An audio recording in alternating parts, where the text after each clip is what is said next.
Yesu le alofa mai, famamalu ya te au. O te maluai, ile ngalu male au. Awa e te tu mamau, a o angile a fa. Tau tai mai ai a o sawai I, le wasa fai ngata. Na o e malua ai le puanga. Awa e te tia I mai, awa o te le lava. Awa e te tu wau, I le alanga oa. Ia fesoa ni mai, I mea uma fai ngata. Loa lofa e olai, ua se vaieta fe mai. Ia mangalo ayo au, ia mamalo uloto nei. O Yesu le puna vai, o te inu te le ai. Ia e puna pea mai, o te olai whaavavau. Na o e maluai, ai le puanga. Awa e te tia I mai, awa o te le lava. Awa e te tu wau, I le alanga oa. Ia fesoa ni mai, I mea uma fai ngata. Na o e maluai, ai le puanga. Awa e te tia I mai, awa o te le lava. Awa e te tu wau, a le alanga oa. Ia fesoa ni mai, I mea uma fai ngata.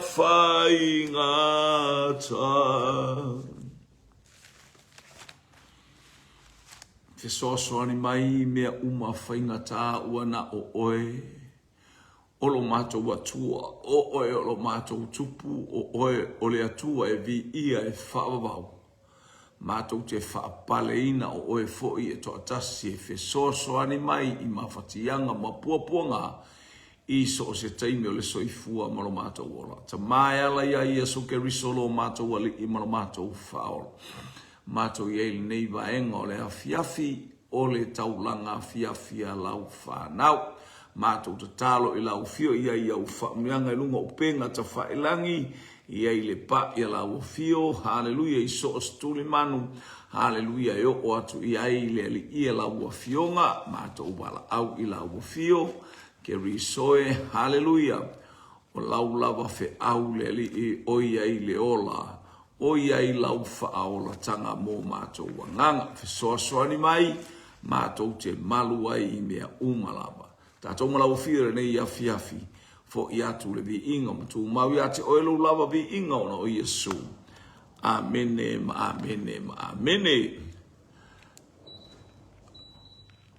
Praise God. Fatalo watu la inga ole. Fato tua po le ektino keriso ile nei vaenga ole.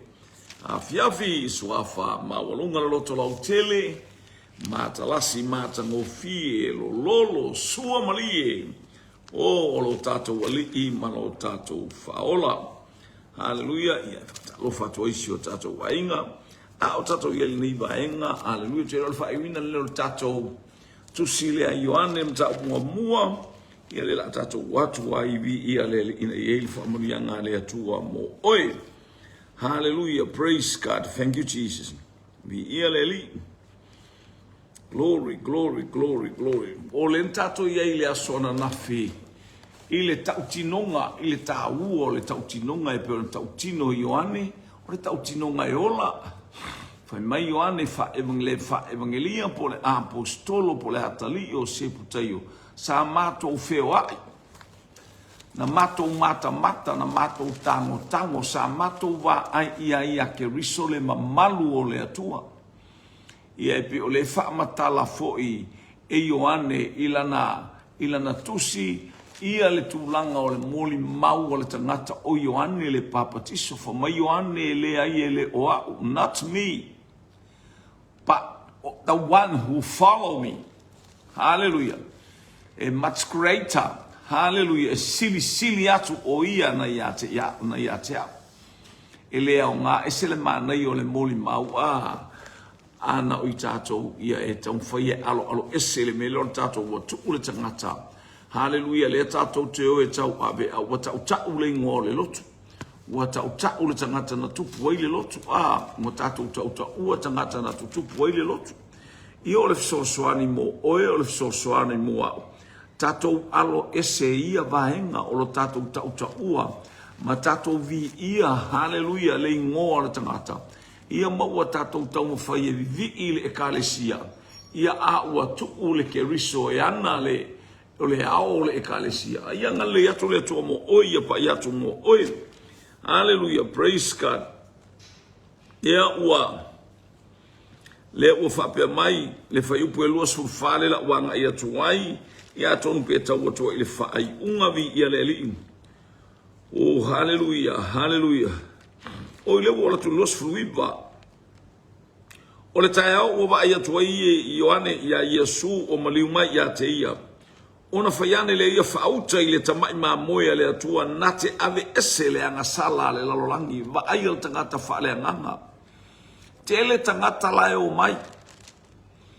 Hallelujah. Wa atu Ioane wa te ala e filo mo iei mai Iesu. O Iesu ele o se tangata wha pe susulu pe ese alana. Rona tino mai aya. Hallelujah. O le tino e pe o tātou.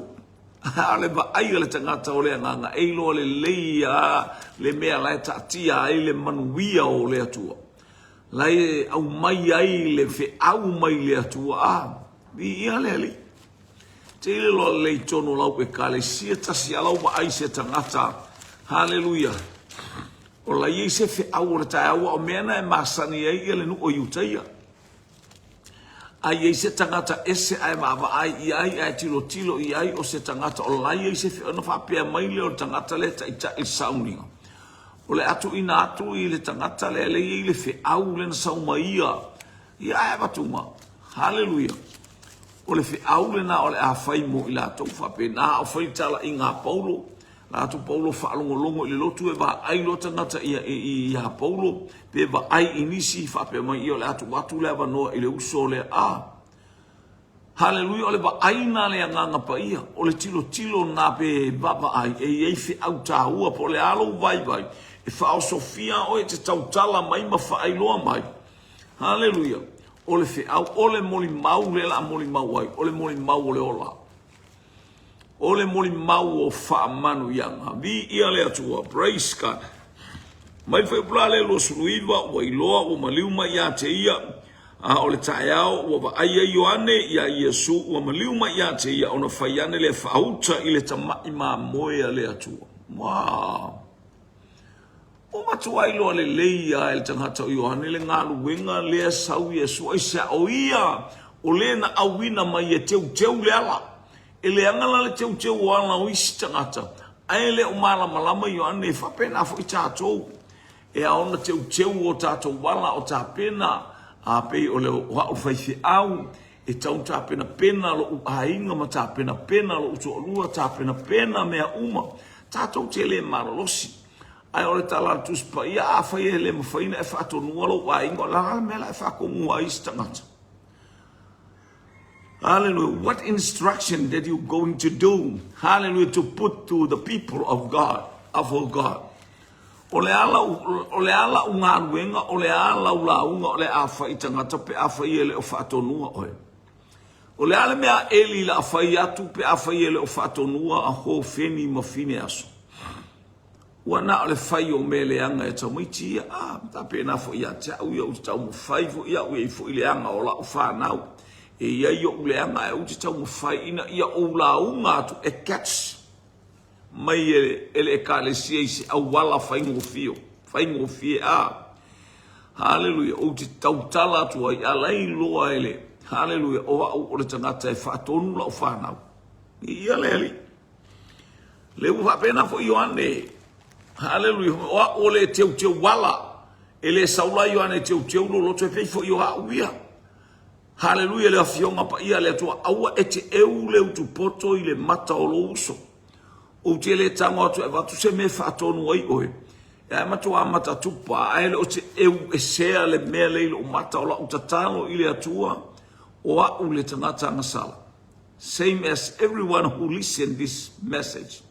O I tātou o tangata ngasala. Tātou te whapeane ta mapole a laba. Hallelujah, o manuia lo wolanga maiso e te whapeane laba atresli tu ai ngā tangata leile tino. Ta urora tino o au le tangata ngasala. Nei ei Paulo, fa mai Paulo utele I manatu ua ou whaolaina ua ou maua. Ale me tasi a tau te ta mo e puno wai. I ia le li e va ai ile mena maua ia ue le atua na maua ia ue keriso. Ia le li. Tātou te le whape atu o tātou ua le lei au tangata lai leanga a. Ma ai tātou awani o tātou eu leu tu poto I le mata o tātou uso. Hallelujah. Vi ia le atua whape na Ioane o lana tautalo o tangata ua ato o toa. O le tangata mai Yesu e le ai lava se perofeta na whanau mai le se whawhine e tusa mai Ioane le papatiso. E ese a le manu malo e le ngata ina ia tā la I lea wa ia ba ai. Hallelujah. To ia for taimi mua ta mai titi lea a o le manamba Ioane e le I whanau mai ono na masina. Ai o ia Maria ele fale o Elisabeta. Oh, so le ka fiki ka ku pe ar ka malo ko kongo le mangaba o lontina. Wa oso I totonu fa maina ua over ai le moni maule a Elisabeta. Ina ua over ai ua sau. Letina o lo ua li. Wilo le leia Elisabeta sili atu le tama. Se le mana ia foi o isi tangata ola ukama ele vem va per sili le kama al fingela ila ukama o Elisabeta o le tangata o le nganga wa over ai wa saule tinao lo wali ai mo ia Maria ia Elisabeta matua mamau Elisabeta ha fena I lona matua o le tolua o Elisabeta o le osi taulanga sili ia Israel. Hallelujah, matua te le la Elisabeta, aile I whanau a Elisabeta. O leu whamanuia I aile atua. Nea wana I loa mai le langi ua sau Maria o lai wa tā pena e le atua. Hallelujah, wa tuu I ai e le atua, le whamanuianga I lona manaba. Na te whanau mai, hallelujah, le whaolatanga. De leila umori mau, ia mana ia foi ia le tātou tilo atu lea. O ia lea na o fai atu ai o lo muli mai le tangata e sili o ia ia te au. Awa o ia na mua ia te au. Ma aia Ioane. Ma aia Ioane. Fato a o wola nei ia le whianginga fau. Fato a wola nei mai ai lo utina. A ora tangata le na mua na faia le langi ma le langi. O Yesu Keriso. Lei fato a tupu mai a Maria. Ua leva na ia o le atua. Hallelujah. O le awhanau mai o le a liutino tangata. Mi ia le lie whaali ai le mana tele o le atua. Ma le poto a toa o le atua. Ma le sili ese. Ma le matautia. Le whaiva venga o le atua. Hallelujah. Praise God. Ele aise mea e tautala iai e talapelo. Ele aise me tau tala iai mawheta lai ai le atua. Ele mulia I lona whata unuina. Fa mai Ioane au tele I sau. Fa mai Yesu au tele I sau e tatala le tula fono. A o mea umana tala no aile tusi o tula fono se ia o mai le au profeta ma le tusi o salamo. O lo tala noa ia te au. Ke i kangaka. O istangata o hati lia ina feitai. O mai o le whawhia poto a ia whapena i tātou. Ai a o lo ina whataunu uina. O na tū wa ile o le tangata ma le ngatete. Tū ma va ai i le whatau va au ia ai sili atu le tangata. Na ba ai mawalalo ia. Ia le tua. O ia le na ufa tuai tōru sufurmaritasi. O te le iloa foi o ia e peitai ina ia whaalia o ia Israelu. O le mea lea na o sawa i e papatiso i le vai. Whaalia ia Israelu. O le papatisonga an tamalo i ane o le papatisonga i le vai. I nā salamo ia. O le a whaamamaina o tātou tangata ma ia whaamangaloina tātou wangasala. Na mangalo anga sala te mina ina ua e. Hallelujah. Ina ua e salamo. Sa e mangalo ai. Se a. O le baptisonga i Ioane na mangalo ai anga sala. I ia le atua. Tau fetuli mai le au te lona ma le au. Hallelujah. Ma i lātou o fine woti a lātou tane ma fine a mio whaabale balea ma i whaabale balea. Ua whaamanuia le atua i atu. Ua salamo ma papatiso. Ni ia le ali. O moli mau fo Ioane na owi loa le anganga ua fioifo mai le langi. Peisea ise lupe. Ua nofo Iona lunga. Mama ila ele matautia le va ia Ioane. Tele tangata tilo ia Yesu.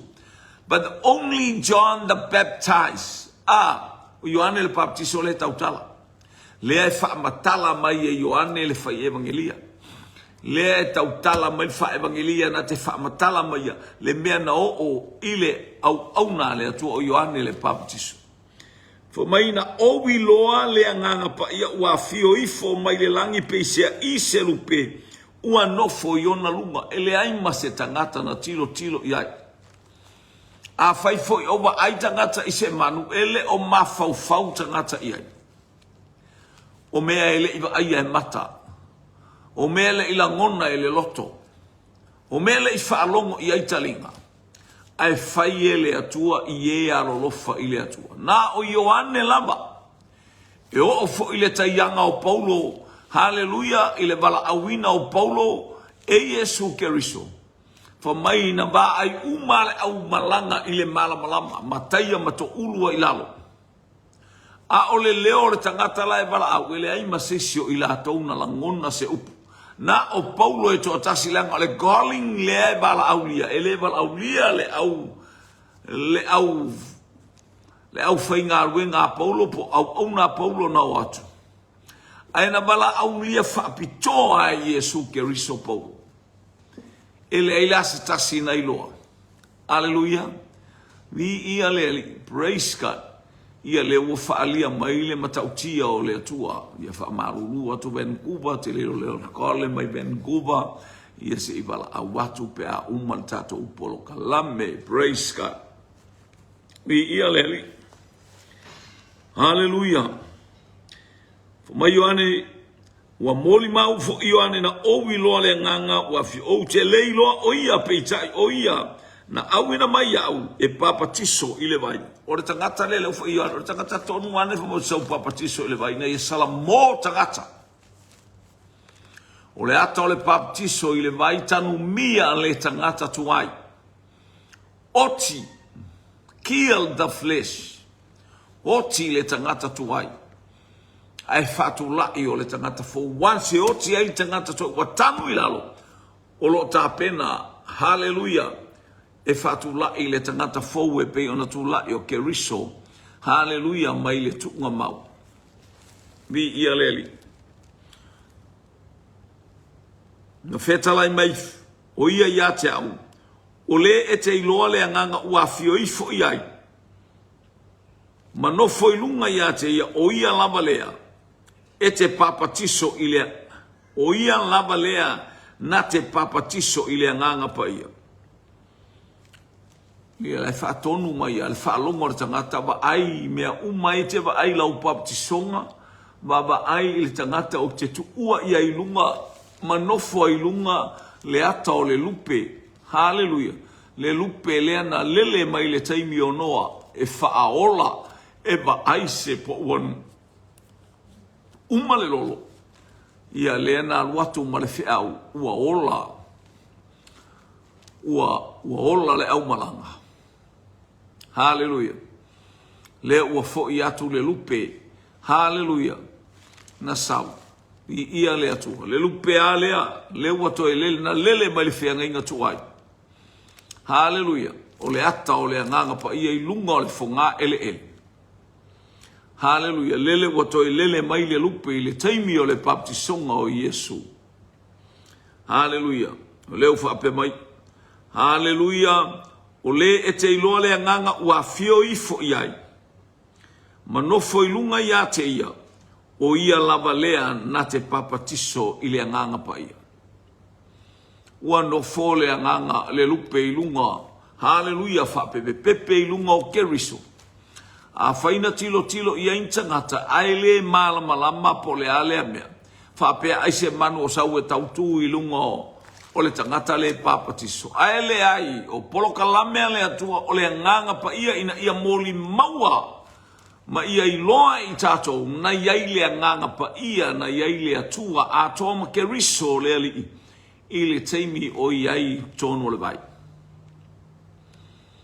Bi ia le ali.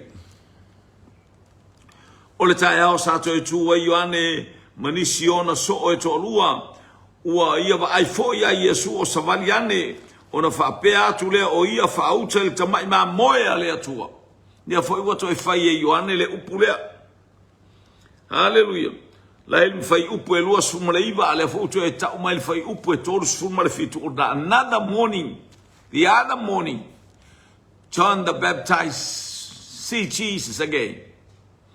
La ua to e tilo atu. Aisha afena o ia le sa papatiso ana nafi. A le ua to ia fio mai a matala na misiona. A bene ni ia le atua. Ua ia wa ai fo ia Yesu o savaliane ona whaapea atu le o ia whaauta i le tamai maa moia le atua. Ilo le ia Ioane o Yesu e kausonga le awali ia. Hallelujah. E kausonga Ioane ma Yesu. E ilo le leia la Ioane Yesu e ilo fo Yesu Ioane.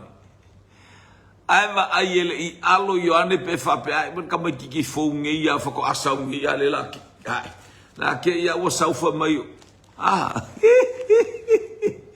Asi va ia ele ia. Ele i whape Ioane ele kiki nge ia ia kia. Oa ore pelo wheka le usau. Le ua usau pe kau whaie. Ioe, vi ia le atua. Vi ia le ali le si mele ia te tatou o levan tatou ia ngā luenga pe o le a te wa ai se tangata whaata wa te wa wha ese ale whaonga ina ele atua. Ese le whauru whaleina ia i ele atua o ana whaamanuianga ma le lei sili ese o le atua. Vi ia le ali i. Lele wa timtilo atu i ana ilo le lei a Ioana o Yesu ela i titi ia te ia.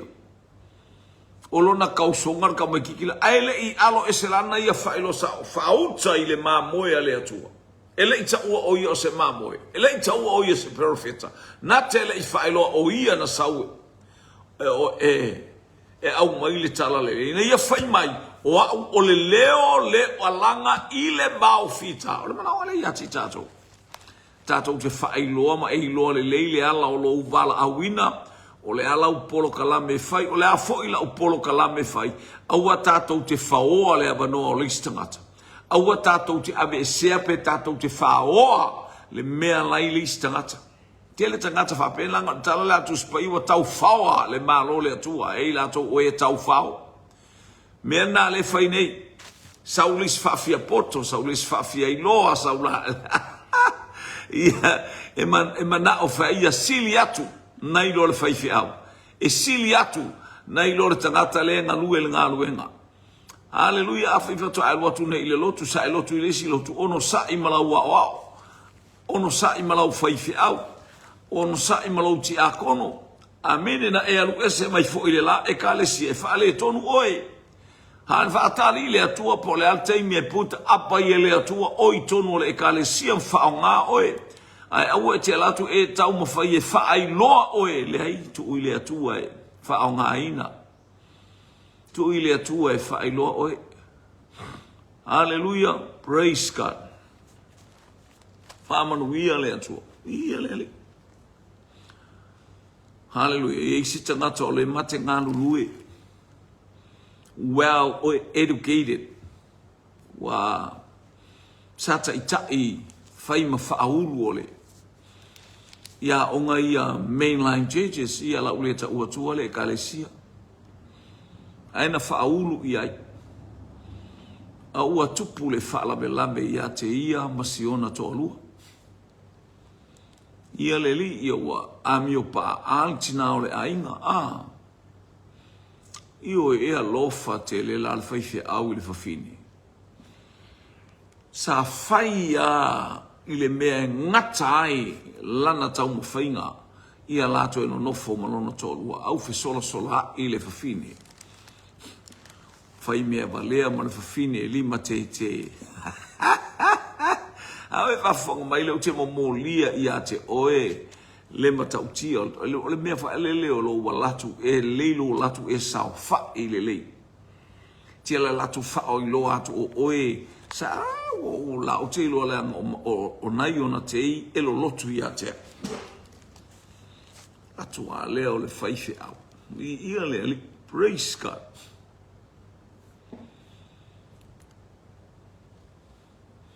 Latu leo le whaife au.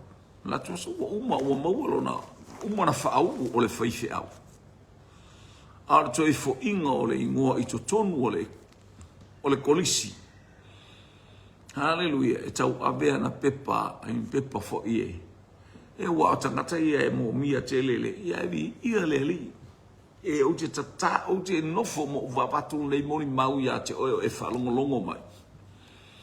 Ile matautia o le atua le mafutanga ma leu so au. Sau loa ina ua sau mātou lotu. O te va ai pea i le whaamanu yanga le atua i le nei tangata. Ele i sau wha pea e whaai loa mai o i wawhai e sa mo le whatua matalanga luenga. Ele i sau wha pea na sau.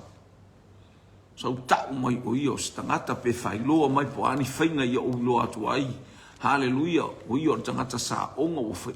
A ua umana o i loa ua i umai. O ia sa tai ulu i le teimina i ai. A ua le mautu e mafuta mana i ona tei. O se wha manu yanga e o mai i le aso le nei.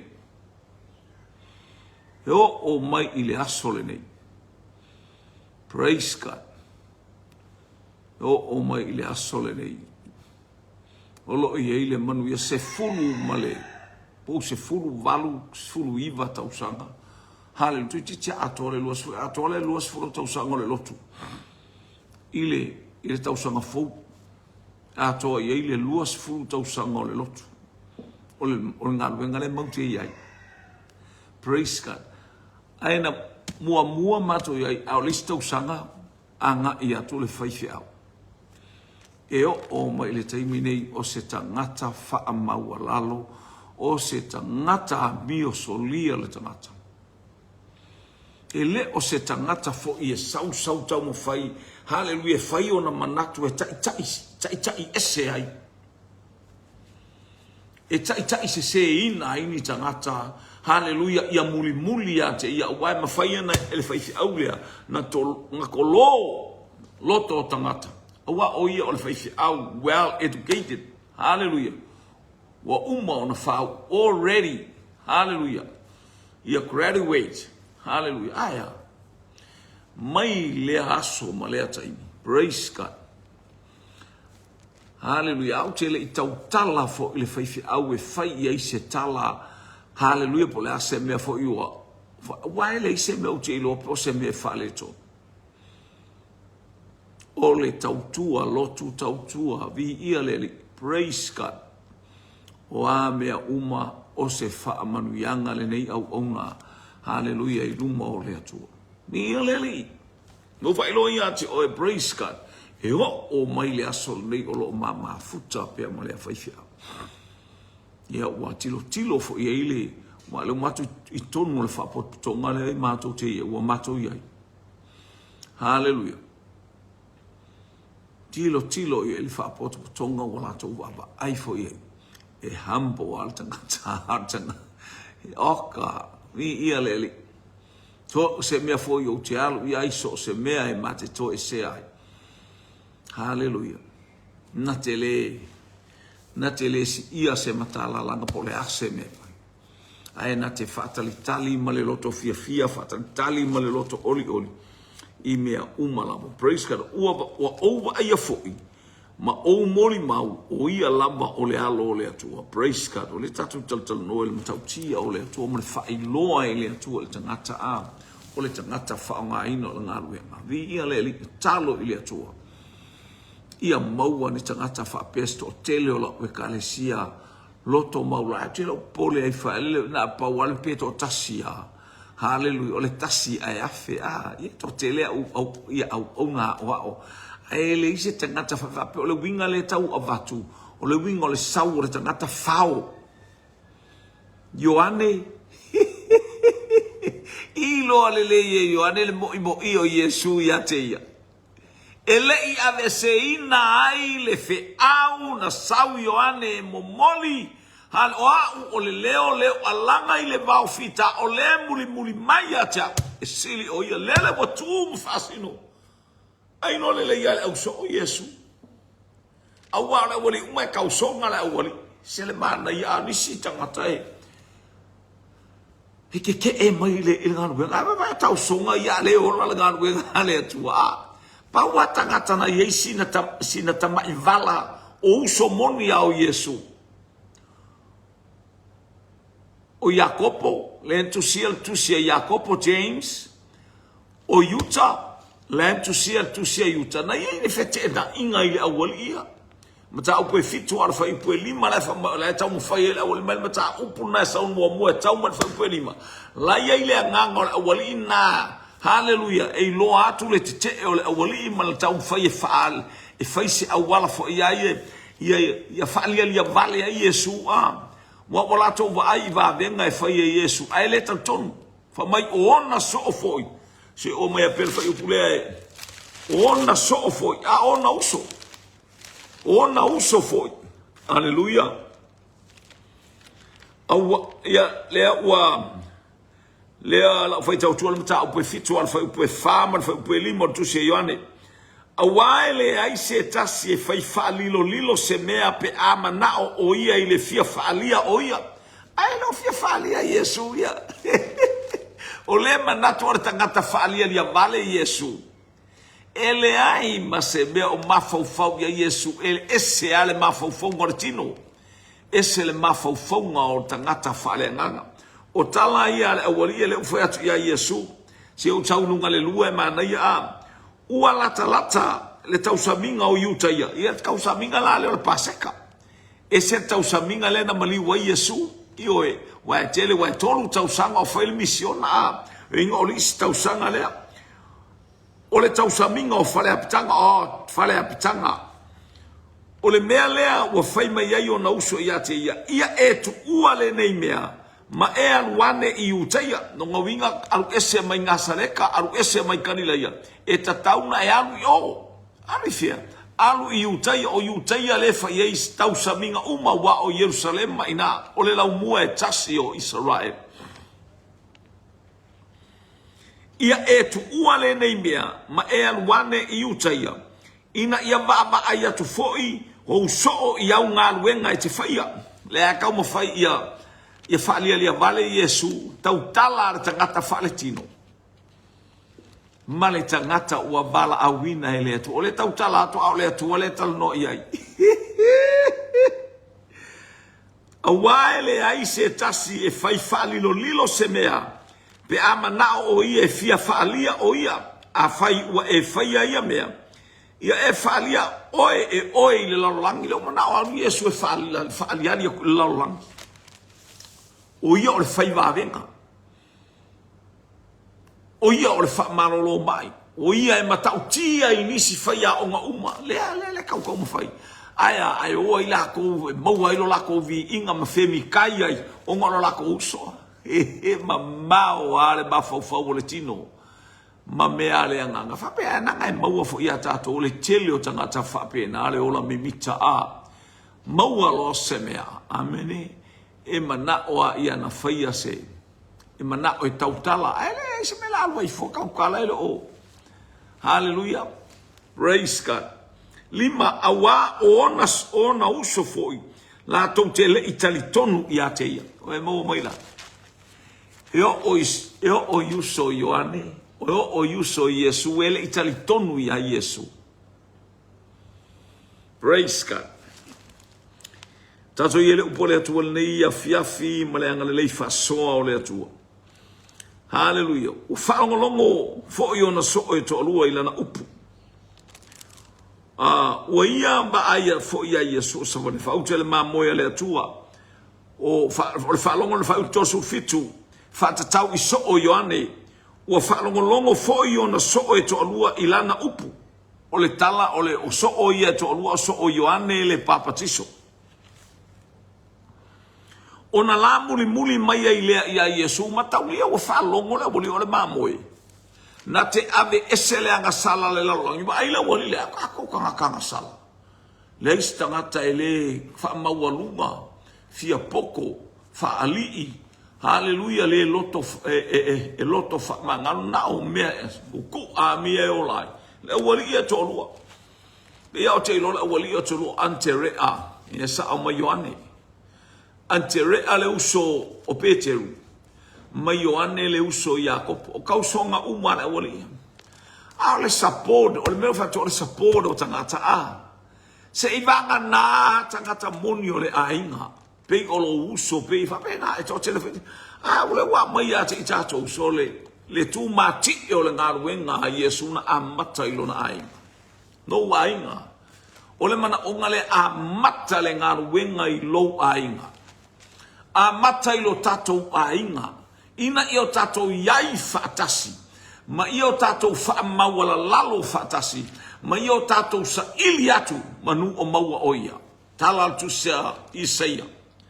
Sa ili manu o maua. Whaalata manu o lata mai oia. Hallelujah. Praise God. Hoi sole. Woo. Ua whaliu Yesu ua silafia ila ua muli mai. Ona whetalai atu le o ia te ila ua sea ea la o unua wheau. Ua te Yesu le to onua le na whai atu Ioane. Ai whaalongolongo la wali. Ai po alu Ioane malolo po moe e tutu ilunga le awali ia. Pero tai mea na tutu wai ma le awali ia muli lo ia Yesu. Whauta ile mamo. Le mele sa wa Ioane. Sawe whaalau le leile ala o le muli le awali ina wala whaalongo I le tangata le whae o le mamoe le to eba ko Yesu o le lako kausonga wala tau ilo fo ila le tele o mea na whaia hallelujah ale ua tau muli le awali le mamoe le atua na te ave ese le ngasala le lalolang ia e loa ma e mautinoa ele ave sea sau e kalesia ele ave sea se tangata pa ia ele ave se tangata e te ifo ia I lalongi peo Maria le ifo ia I totele no wainga afai o ifo ia Maria o lo ifo I le kupua aua e te ifo se fatusa o le mea o le langi lunga po le lalo langi nei o ila le fatusa la ke ifo e Maria ke alu I se oli po pa ala po ki mosa po ifo ai au whaakusanga e ke whaia hallelujah o a mo mea o tu ina nau o lo ifo ai ai ke alolwa e ingua ko ifo ai wa ke ingua wa kaulo e ko ifo a o ia ke oe hallelujah e ke ifo I le pia ke ifo kingi fangu na le o ka kia mai e tele o ilo ingar ki fangu nga ka kia yo no le peto e tai alo ulu stangata ale le wa eto ifo ki fangu ua kafe lo faua ua esel tulanga wai ai ila ui foi fonganga wa e foi foi le kaukala ke ia ua kafe lo faua e moe ea ma e fale tonu e pe onoa tuli mai tatou polo kalame haleluya o faliu Yesu wa silafia ila ua muli mai on fetala yatu wa ilea o ia ya te ila o seale me la o lua fe au o fai mai ila ua ya te ia rapie o lona winga pe a whaamatala ina lea o a oe o fea e te maua ne o fai ela wali lona winga le ia ila wali ia elo ilo ela wali wa e malama e wali o le tama Maria a le tilo mawhai e wa te i fo i le whaalongo mai le atresinga o ia haleluya e le awali ia lea o a oe rapie o le tangata mamalu pe o le tūlea maleanga Israelu i tangata whao uina ma tangata ua a o uina wha le langi o lato uolanga e ta o rapie o fea e te mawai la te le o ilosem vi ia leli ia le ua tauno i le afionga le atu e whailua o alope whai mea moe ai manu whelelei ao le atali o le tangata e le aise mea moe so se mea e te alu ai tatou whaalongo i tala i e whai au ngā le kua o whaafale le malu whale le malu e kai whale whonga whale lua mea ngofo ai e se le pepelo ia tala wa e whaalongo i tala wa abe ese ai wa vi ai le whaifi au. O lo o whaau u ale o me piko i sili ai o le ngu umale a ai ako o le mengo whaifi au. Hallelujah. Ai wa ai lele wa toe watu toe wa vi le whaifi au i la unga e whaingi. O a mai o ele skaka le ke la unga mai wa. Ia, kalau whai, ia unga le atua. Hallelujah. Io kamasa o a kamasa isi mautala ua whaau popo o mai temine ua tau mawhai la unga haleluya sa moa latou te mimi loa mo latou fa o tamasa a kama oe o le kamasa a kamakanga oe e kanga oe ai sa o haleluya ia o le au whainga ruenga pa ia le atua io e ai as foi haleluya e tau matato o auna ia au auna le atua so ifua au auna oe ai ole akau ole au auna le atua ole a tato o e whawhaingo fie mea umaa ai auani o tato whawhainga ta te lore bala aua ale Filistia ina ua bala auma ia Saulo Sau seisi mate tau. Vai o tau Israelu o au na o tau wa Saulo. Ele ni au ma Saulo o au na le atua. Ke lo e kaulo o le au ma le loku ngai ke loku ai. O e ka ngaka pala ai. O e ka ngaka ele se fa mo le. O au na o tau wa Saulo. Me ai au mai ka umanga o mai ai ko piko le wa kafe mai mangui o le tole o ma temi o tabita o au nga mata ngata ia le atua o le fa na wa le atua e le o se fa na wa Saulo a le o Saulo Filistia o au na o to wa Saulo a le o to mai tatou te tau io e ia le ala wa mafuai. Hallelujah. Ele ia ba aila au na Saulo a. Na le mimingi ai mimingi a kui o fa po lulu anga ile mea fefe anga ile piko. Yo e ka molu anga ile fa pu lo o so kui. Hallelujah. E to ela mea ai ila na pelu la sulu.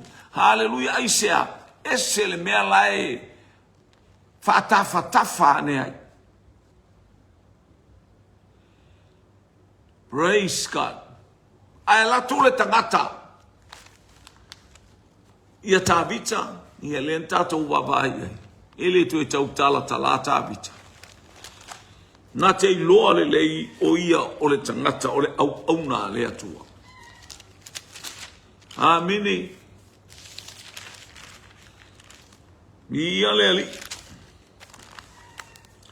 Ua fetala yatu ia o maia ina mata walawane ma mata atu ile mea ua mawai o ia ona la no nofo lea maia i aso awa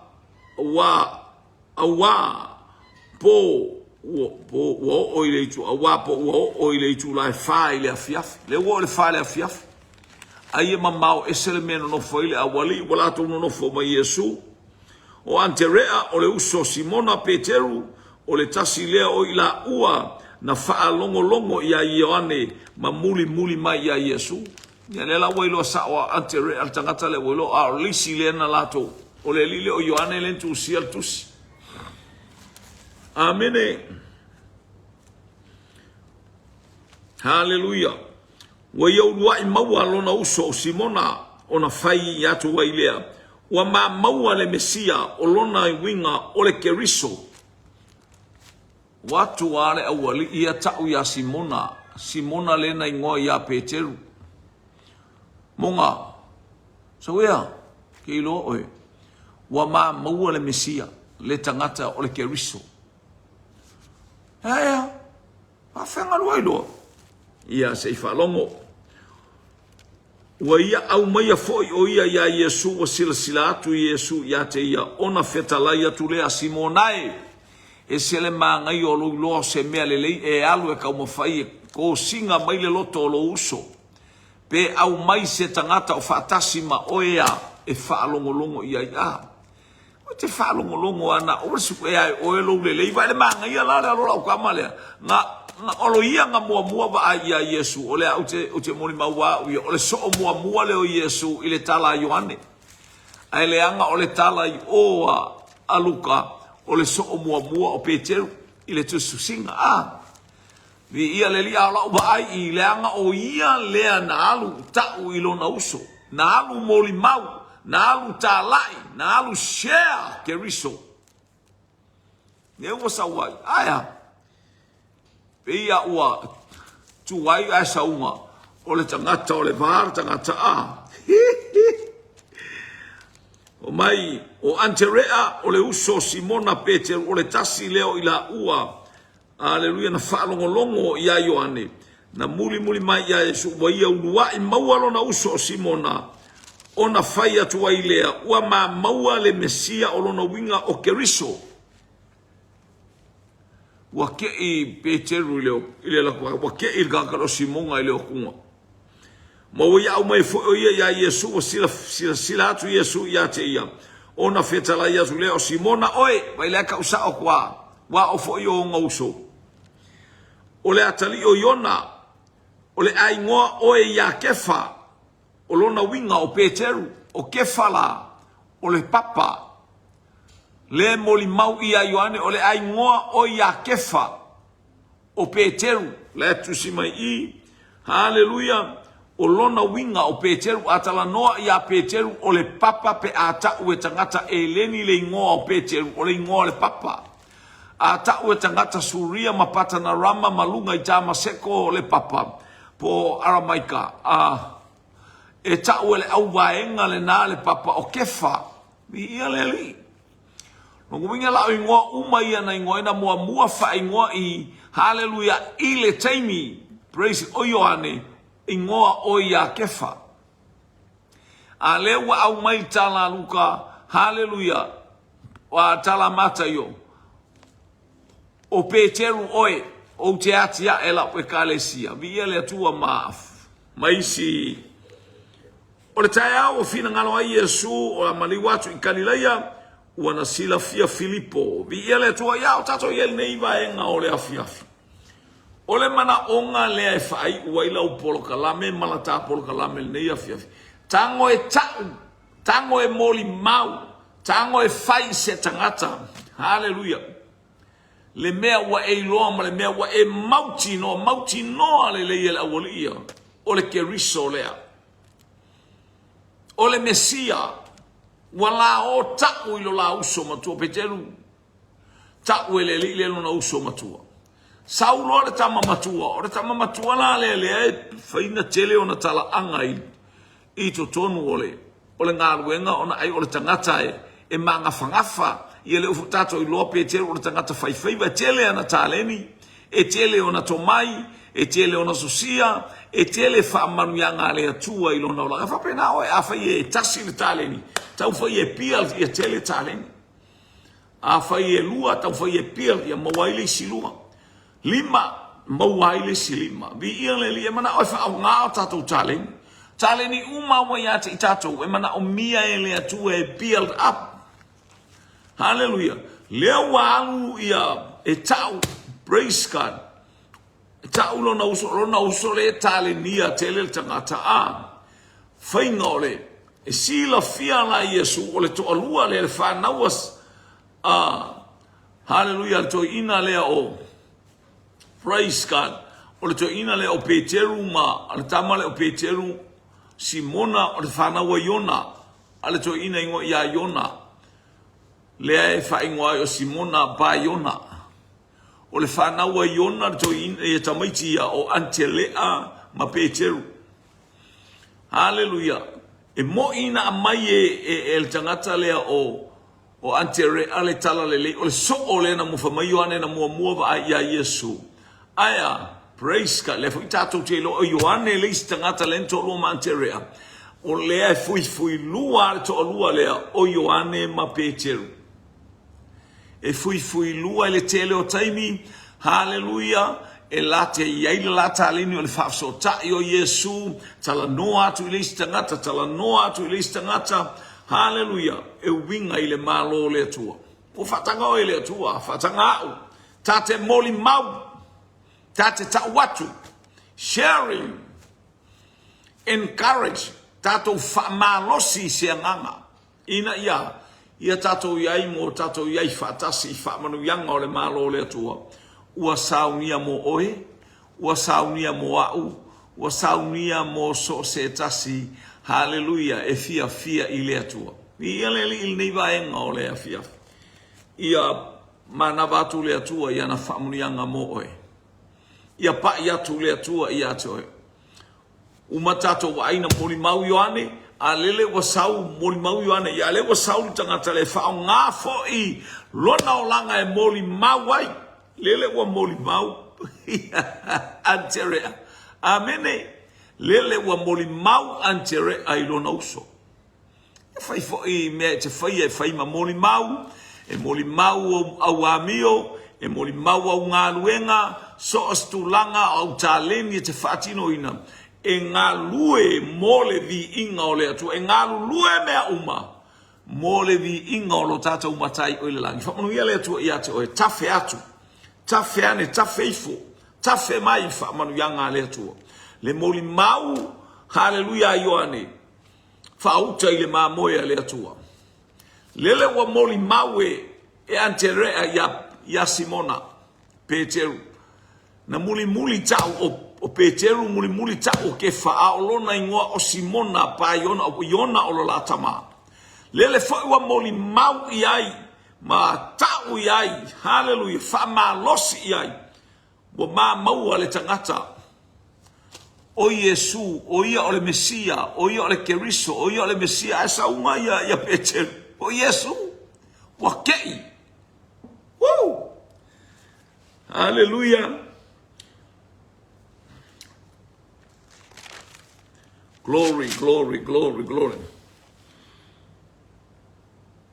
ia leli hallelujah ia ile ngalei o le toma ia le pa ia le atua ia te o le ia fiafi hallelujah lo lafa mo tatou tusile mo taiao ia close I fo nei va ia so ia ngalei le atua ma na vatu le atua ia na famunianga alunga ave semelelei ia ta au fo I se me wa a mai ele nganga pa ia mo ita ua ele nei a fiafi o ta fia fo ita o ta watu ia te oe hallelujah e te le tau whailo inga oe e whailo lava oe praise God ele nganga pa ia I mea uma hallelujah bi ia le to tama